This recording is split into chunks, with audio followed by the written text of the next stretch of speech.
अब तक एक एंगल बिटवीन सर्कल्स पढ़ा था ना, उसका एक और फॉर्म है, हम लोगों को वो पढ़ना है। उसके बाद फिर आपका जो सर्किल वाला चैप्टर है वो पूरा खत्म हो जाएगा। फिर आपको कोनिक सेक्शन, पाराबोला, हाइपरबोला वगैरह पढ़ना है। एक लास्ट टॉपिक बचा है जो एंगल बिटवीन टू सर्कल्स का ही एक सब पार्ट है बोल सकते हो, वो करना है। देन हम लोग फिर हाइपरबोला, पाराबोला वगैरह पढ़ेंगे, जिसको बेसिकली कोनिक सेक्शन के फॉर्म में पढ़ते हैं हम लोग। तो एक लास्ट टॉपिक वो डिस्कस कर लेते हैं, फिर हम लोग वो कोनिक सेक्शन देखेंगे।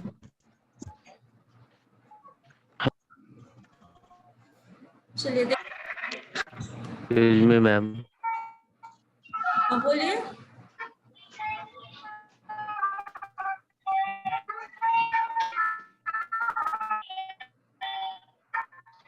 म्यूट करो ना यार मैम टाइम फोन। कब तक जमा कर?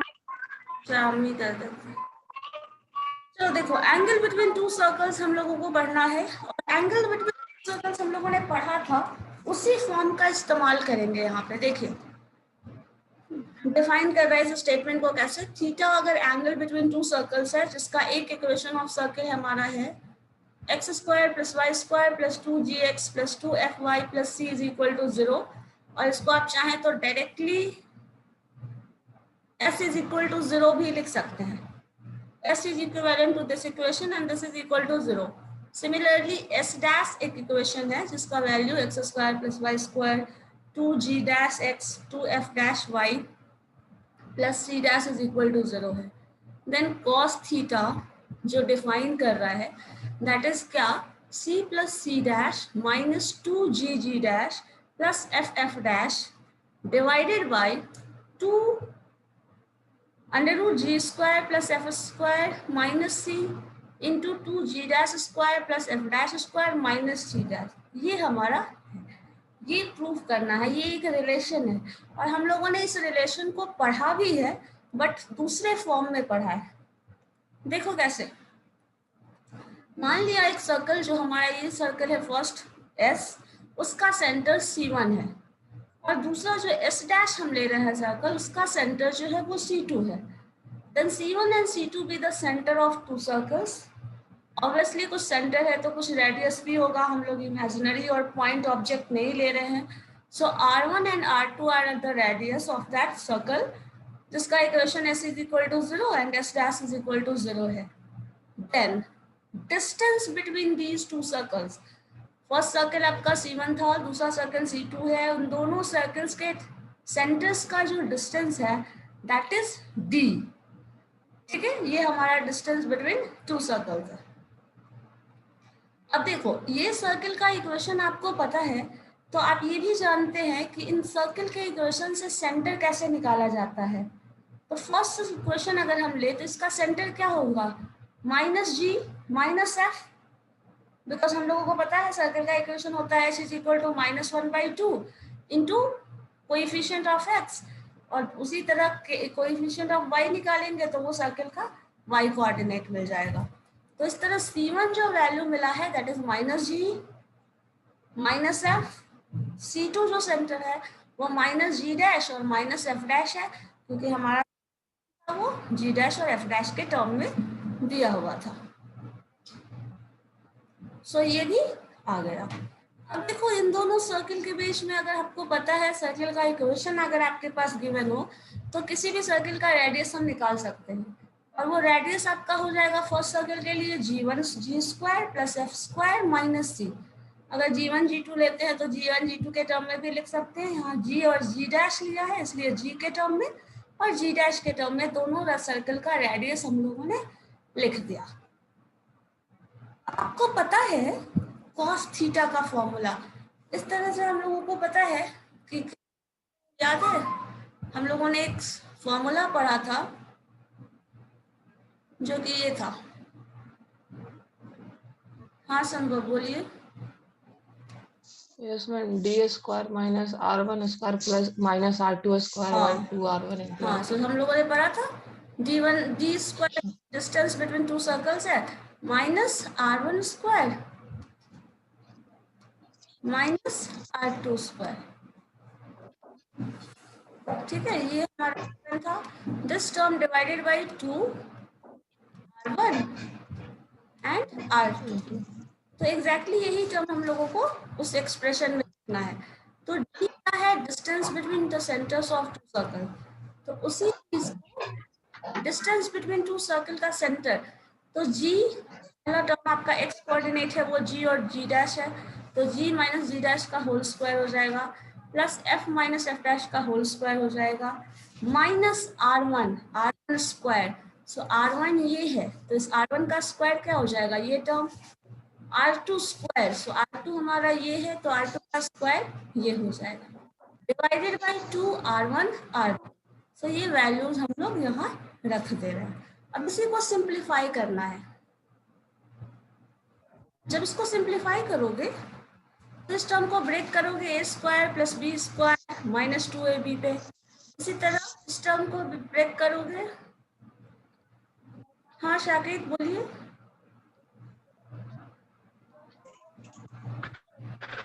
मैम हाँ बोलो। ये डिस्टेंस बिटवीन आपकी आवाज बिल्कुल नहीं आ रही है। To circle. नेटवर्क एरिया में जाकर हेलो, बोलो साकेत, आपकी आवाज नहीं आ रही है। कह रहे हैं कि ये जो बता रहे हैं आप, हाँ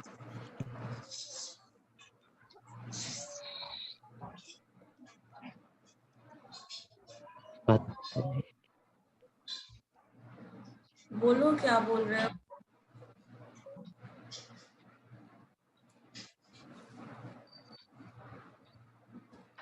बोलिए क्या बोल रहे हैं।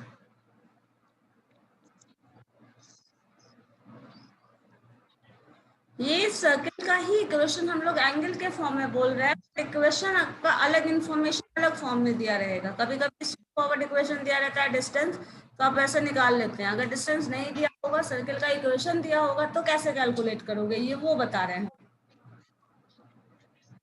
ठीक है,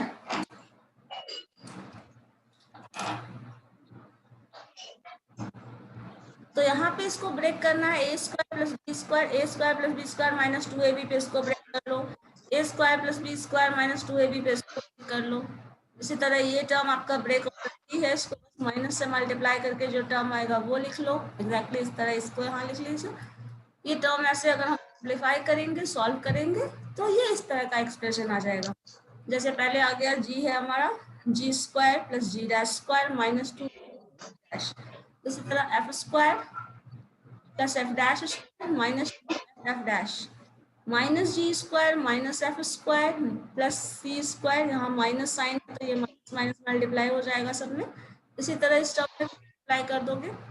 अब देखो कुछ टर्म सेम आ रहा है, कैंसिल कर दो, तो बचा वो रिमेनिंग टर्म। और यही हमारा एक्सप्रेशन है cos theta angle between two circles.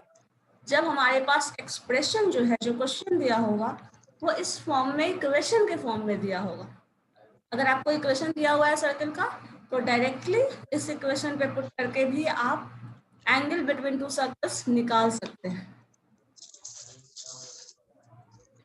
ठीक है, नहीं तो आपके पास अगर डिस्टेंस टर्म्स में दिया है, तो डायरेक्टली फॉर्मूला लगा सकते हो, D square minus R1 square minus R2 square divided by 2 R1 R2, जो कि हमारा ये एक्सप्रेशन था। ये हम लोगों ने पढ़ा, लेकिन वो भी यूज होता है। तो बस वही एक पोर्शन इस पूरे सर्कल वाले में बचा हुआ था, तो हम लोगों ने उसको डिस्कस करना समझा। Systems of circle, radical axis, coaxial system of circle, जो भी था वो ऑलमोस्ट सब कुछ कवर हो चुका है हमारा। अब हम लोगों को नेक्स्ट में कोनिक सेक्शन पढ़ना है, जिसमें पैराबोला, हाइपरबोला, एलिप्स वगैरह जो टर्म्स आते हैं वो पढ़ना है। ठीक है, तो एक काम करिए, इस पे बेस्ड एक क्वेश्चन बनाइए। तो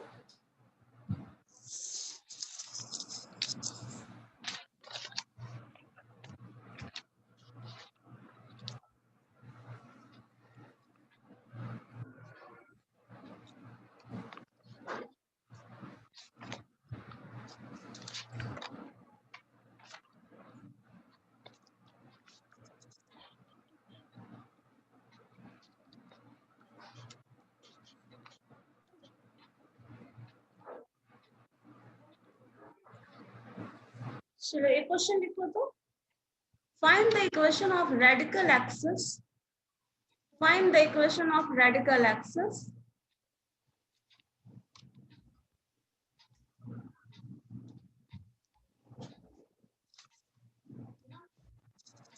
find the equation of radical axis of the following circle, of the following circle, जिसमें एक सर्कल का इक्वेशन है x square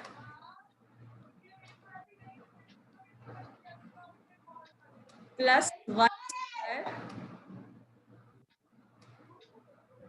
plus x square plus y square minus 3x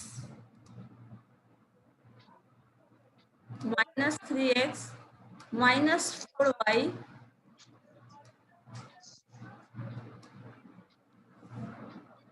plus 5 is equal to 0।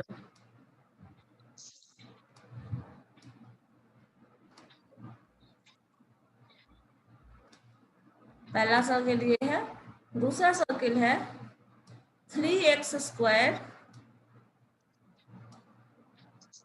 Plus 3y square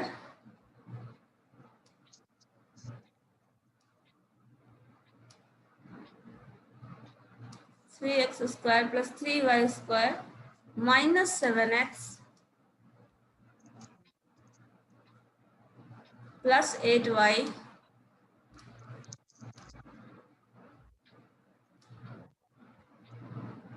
plus 11। This is equal to, इसका radical axis निकाल के मुझे बताओ।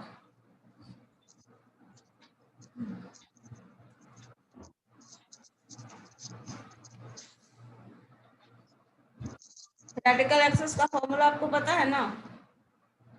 S1 minus S2।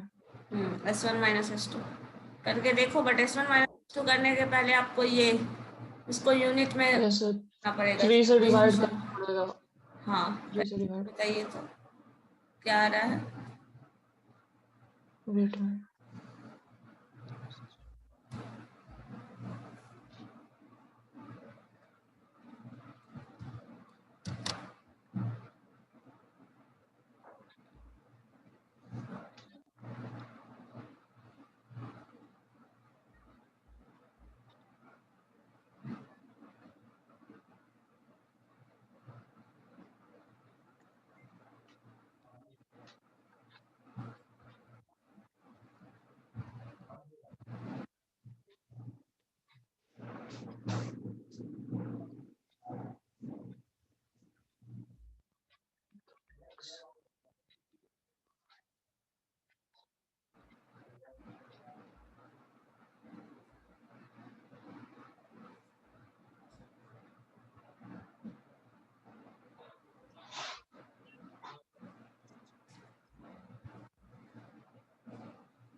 बन गया।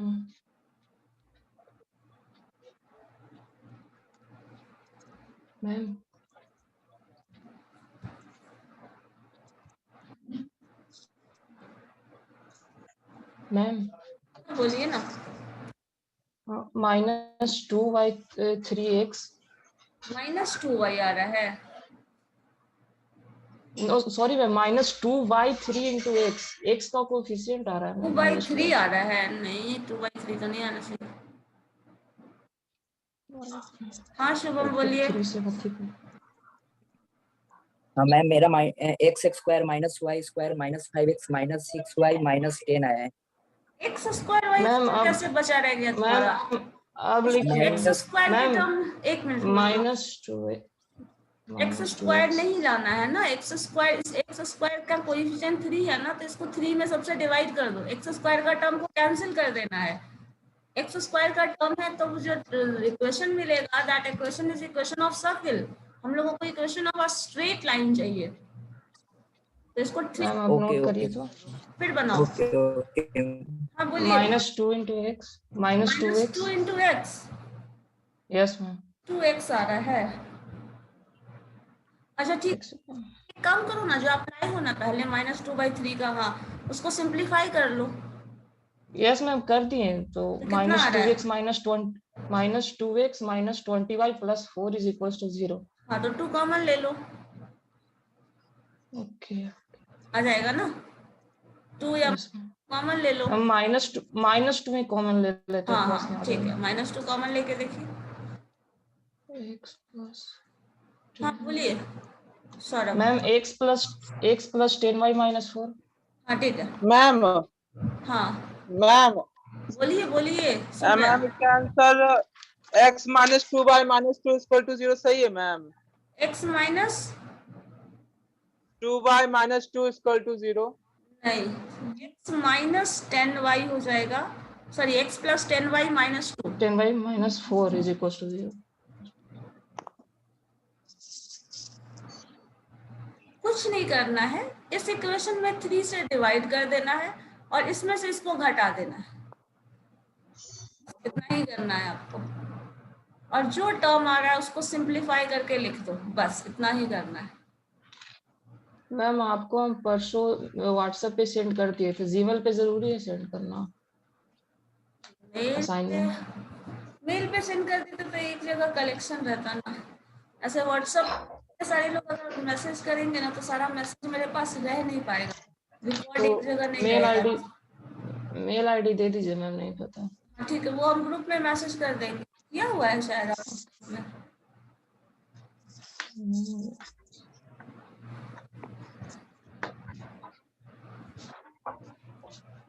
मैम फाइनल आंसर यही ना, x + 10y - 4 = हाँ 0। x + 10y माइनस जो भी कांस्टेंट है -2 = 0। हाँ ध्रुव बना आपका। यस मैम, मेरा +2 आ रहा है। x + 10y + 2 = 0। x + 10y, अच्छा +2 आ रहा है। हाँ 2 कॉमन ले रहे हैं। 2 कॉमन ले रहे या हैं। सही है, यस सही है, मैम। सही है, सॉरी मैम, तब कोई दिक्कत नहीं। -2 सही है। इक्वेशन बस सिंप्लीफाई करके ऐसे रखो, माइनस कॉमन लिया या प्लस लिया, वैसे वो मैटर नहीं करता, बट ये कोशिश करिए ना हमेशा स्टैंडर्ड फॉर्म ऑफ इक्वेशन होना चाहिए। अगर माइनस में आ रहा है, एक्स के कोएफिशिएंट में अगर माइनस आ जा रहा है तो कॉमन ले लो, सबसे बेटर ऑप्शन होता है।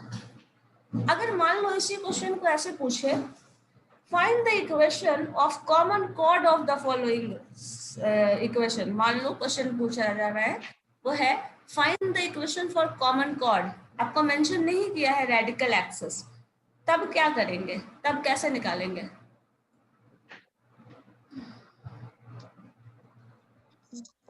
चलिए क्वेश्चन लिखिए तो, find the equation of common chord. हाँ विष्णु बोलिए। आंसर में क्या आया उसका? x + x + 2 10y = 0 - 2। आ रहा है। नहीं मैं कुछ अलग ही आया। क्या कर दिए हैं आपने भी, लगता है 3 से डिवाइड नहीं किया उसको, सेकेंड वाले इक्वेशन को 3 से डिवाइड किया था। तो बताइए। मैम अगर फर्स्ट वाले में अगर मल्टीपल कर देंगे 3 से तो नहीं हो सकता हाँ है। तब ये भी कर सकते हैं, कोई दिक्कत नहीं है, हाँ सेम ही वो भी आंसर कर है। सकते हैं, वो भी कर सकते हैं। 3 से डिवाइड करना डिफिकल्ट हो जाएगा, इसलिए हाँ मल्टीपल तो करते जो हैं। कर, हाँ 3 से मल्टीप्लाई कर दीजिए, कोई दिक्कत नहीं है, तब भी रिजल्ट वही आएगा, रिजल्ट में कोई चेंज नहीं आएगा। Yes ma'am. तो करके दिखाइए ना। अरे ऐसा क्वेश्चन बनाए हुए हैं, क्लास में करवाया है, ये इसमें बनाए हुए हैं, मतलब भेजा है, बनाए हैं तो सब लोग कैसे नहीं बनाए मिला? हो, सॉल्व भी किए हो।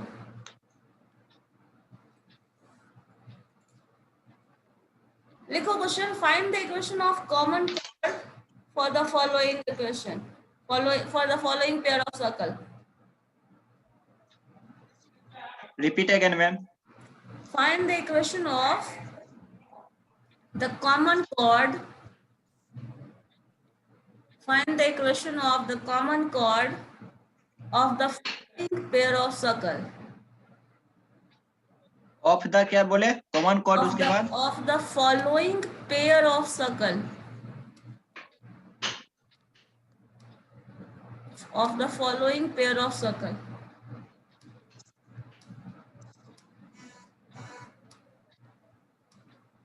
पहला इक्वेशन ये है, सेकेंड इक्वेशन आपको सिंपली मिल गया है x square plus y square, यहाँ पे डिवाइड नहीं करना पड़ेगा, मल्टीप्लाई भी नहीं करना पड़ेगा, x square plus y square minus 6x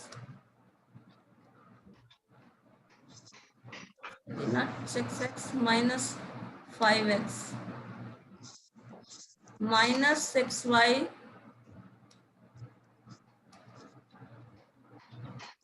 plus 4 is equal to 0। ठीक है, ये हमारा दो इक्वेशन है। लेकिन यहाँ क्वेश्चन में बोला गया है नहीं, रेडिकल एक्सेस फाइंड करने के लिए नहीं बोला गया है, सिंपल कॉमन कॉर्ड फाइंड करने के लिए बोला है। तो क्या कॉमन कॉर्ड और रेडिकल एक्सिस एक होता है?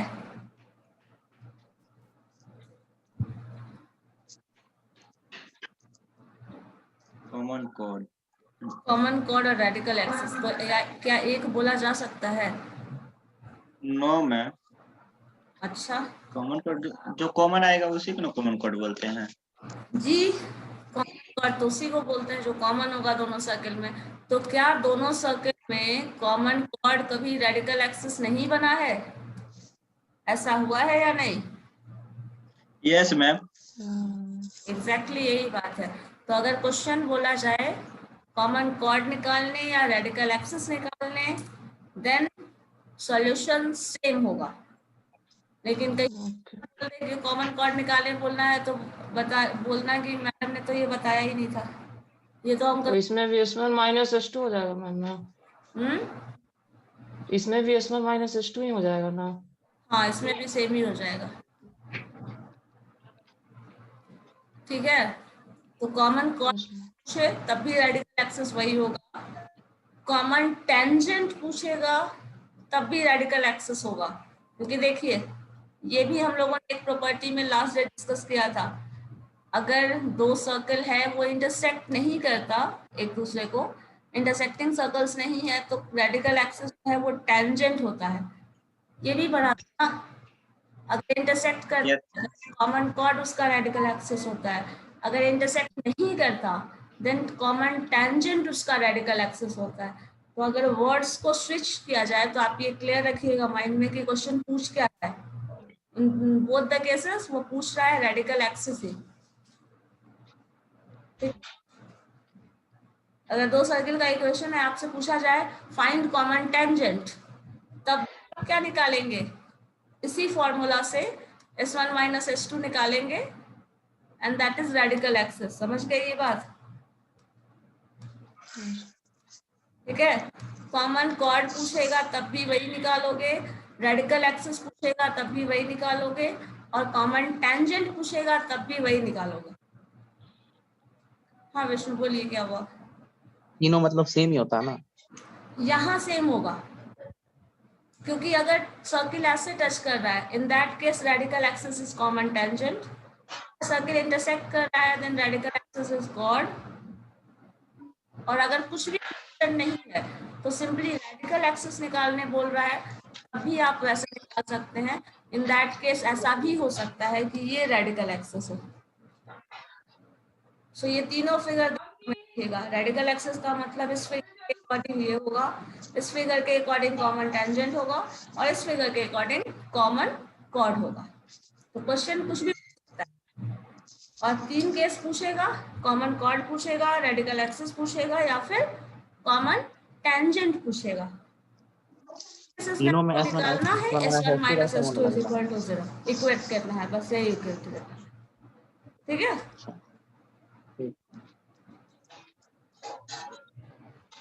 क्लियर है ना? बन जाएगा ये क्वेश्चन, ऐसे क्वेश्चन वर्ड से वर्ड स्विच कर दे, कॉर्ड टेंजेंट और रेडिकल एक्सिस तो क्लियर दिमाग में।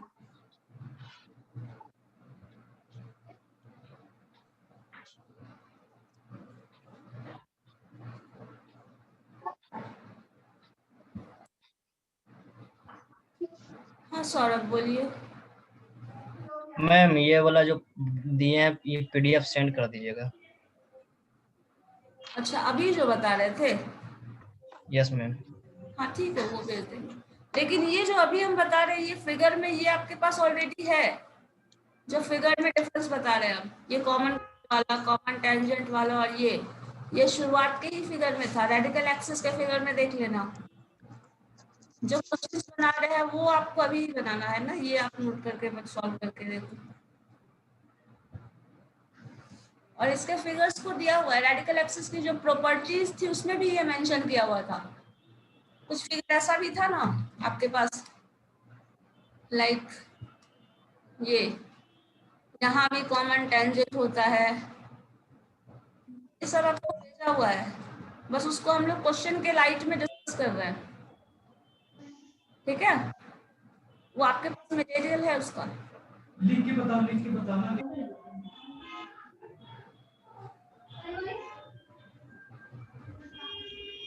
हाँ शुभम बोलिए।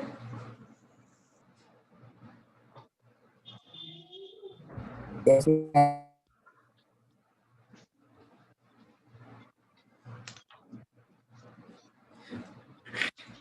ठीक है, तो इस तरह के क्वेश्चंस बन जाएंगे। Yes ma'am. इसका क्या आंसर आया है? x plus 2y X minus plus 2y minus 1. x plus 2y Yes, ma'am. Minus -1. -1। चलो ठीक है, सबका ये आ गया।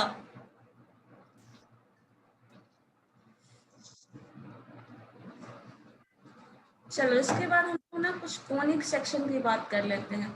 नेक्स्ट क्लास में पूरा डिटेल में पढ़ेंगे, बट अभी हम लोग डिस्कस कर लेते हैं क्या है। ठीक है, सो बाद में आपको हेल्प मिल जाए थोड़ा।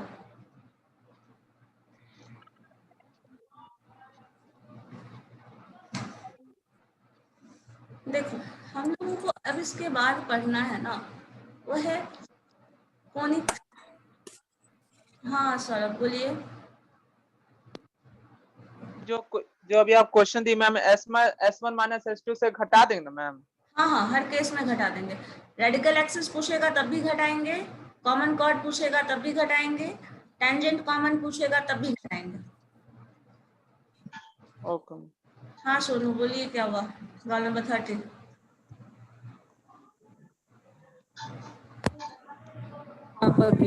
मैम की आवाज क्लियर नहीं आ रही है, क्या बोल रहे हो?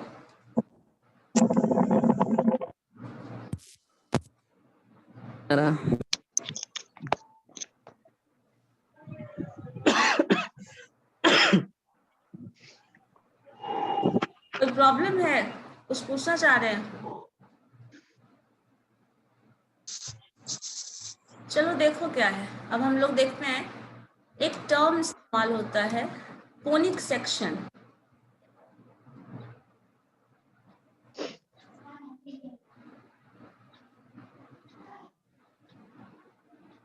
ठीक है, नेक्स्ट क्लास में हम लोग डिटेल में पढ़ेंगे, बट देख लो क्या है ये कोनिक सेक्शन है ना। इसी कोनिक सेक्शन में हम लोग पढ़ते हैं पैराबोला, एलिप्स, पैराबोला, एंगल भी टर्म्स है, हम लोग इसी में पढ़ने वाले हैं। इस कोनिक सेक्शन कौन से रिलेटेड ना? हाँ, कोन एग्जैक्टली आपका इसमें होता नहीं है, क्योंकि एलिप्स में कोई कोन नहीं होता, हाइपरबोला में भी कोई कोन नहीं होता, बट इसी के अंदर हम लोग आते हैं। चूंकि डील्स करते हैं कुछ एंगल में का डील उसमें होता है, इसलिए ये टर्म आपका कोनिक सेक्शन के फॉर्म में आता है।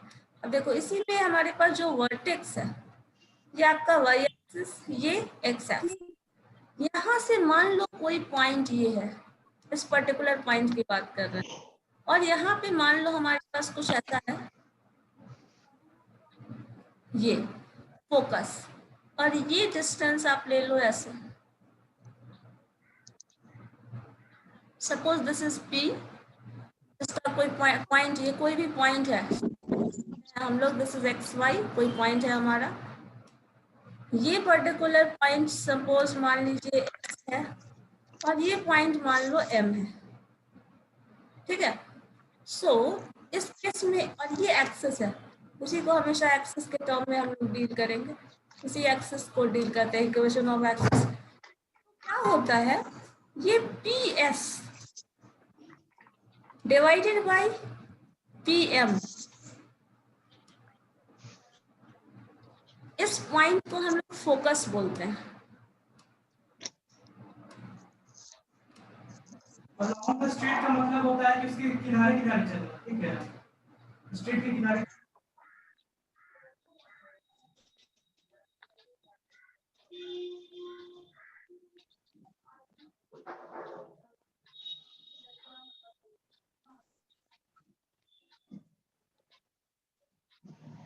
मैम आप म्यूट हो गई हैं। हाँ, एक मिनट। सो ये टर्म होगा हमेशा वो कांस्टेंट होगा, ठीक है।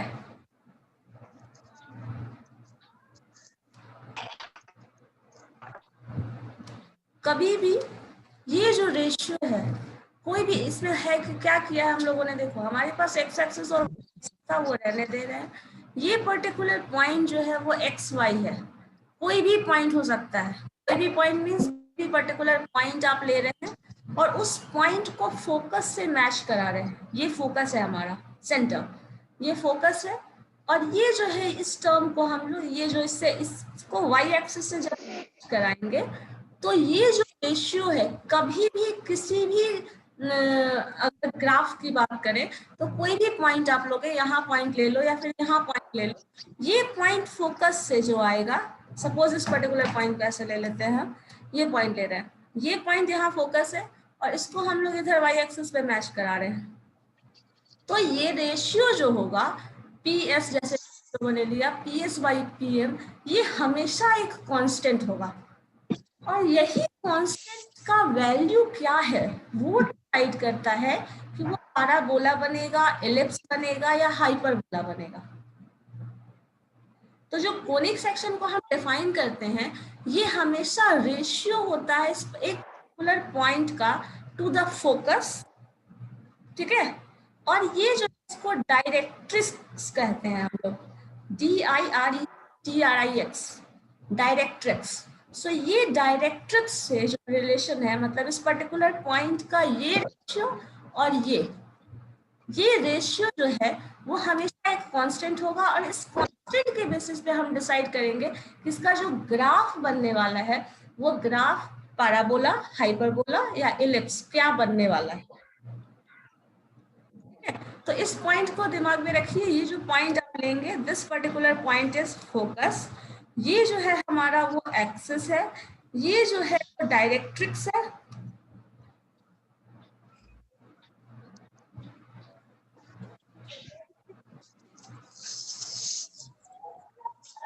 और डायरेक्ट्रिक्स से जिस डिस्टेंस, इस एक्स का डायरेक्ट्रिक्स से जो डिस्टेंस होगा वो, और इस एक्स का फोकस से जो डिस्टेंस होगा वो, इन दोनों का रेशियो होगा वो हमेशा एक कांस्टेंट होगा। तो डायरेक्ट्रिक्स का से इस फोकस का डिस्टेंस, सॉरी इस पॉइंट से फोकस का डिस्टेंस और इस पॉइंट से डायरेक्ट्रिक्स का जो डिस्टेंस है, ये डिस्टेंस का रेशियो हमेशा एक कांस्टेंट होगा, ये बोलना चाह रहे हैं। और इस कांस्टेंट को हम लोग रिप्रेजेंट करते हैं, ये जो रिजल्ट आ रहा है इस रेशियो को हम डिफाइन करते हैं E से, ठीक है। E is equal to PS by PM। अब ये PS बाई PM का वैल्यू सपोज, हाँ मैम फोकस कैसे डिफाइन करेंगे? फोकस को डिफाइन करना, अभी हमारा पहले देखो रेशियो क्या किस फॉर्म में डिफाइन कर रहे हैं, फोकस एग्जैक्टली क्या होता है ये बोल रहे हैं। मैम ये जानना चाहते हैं कि फोकस क्या होता है। Focus is a locus of point. जैसे सेंटर में सर्किल याद है, सर्किल का सेंटर क्या होता था? Yes, locus of a point होता था ना। इसी तरह फोकस जो है वो भी लोकस ऑफ, हाँ फोकस जो है वो लोकस ऑफ अ पॉइंट है। ये एक पॉइंट होगा जिस फॉर्म में हम डिफाइन कर रहे हैं सबको। अब देखो इसी चीज को सोचो, ये जो डिस्टेंस है या तो ये इससे ज्यादा हो सकता है, या तो ये डिस्टेंस इससे कम हो सकता है, या तो ये डिस्टेंस इसके बराबर हो सकता है। यही तीन केस होगा। या तो ये डिस्टेंस P जो है आप ये ले रहे हो, this distance is equal to this distance, या फिर ये जो डिस्टेंस है this distance greater than this one, या तो this distance is less than this one. यही तीन केस अराइज होगा। बताओ। अब अगर ये ज्यादा होगा तो ये जो रेशियो है दैट इज ग्रेटर देन 1 हो जाएगा। अगर ये कम होगा then that ratio is less than 1 हो जाएगा। और दोनों डिस्टेंस अगर बराबर हो जाएगा then this is equal to 1। ये हो सकता है या नहीं, मुझे ये बताइए।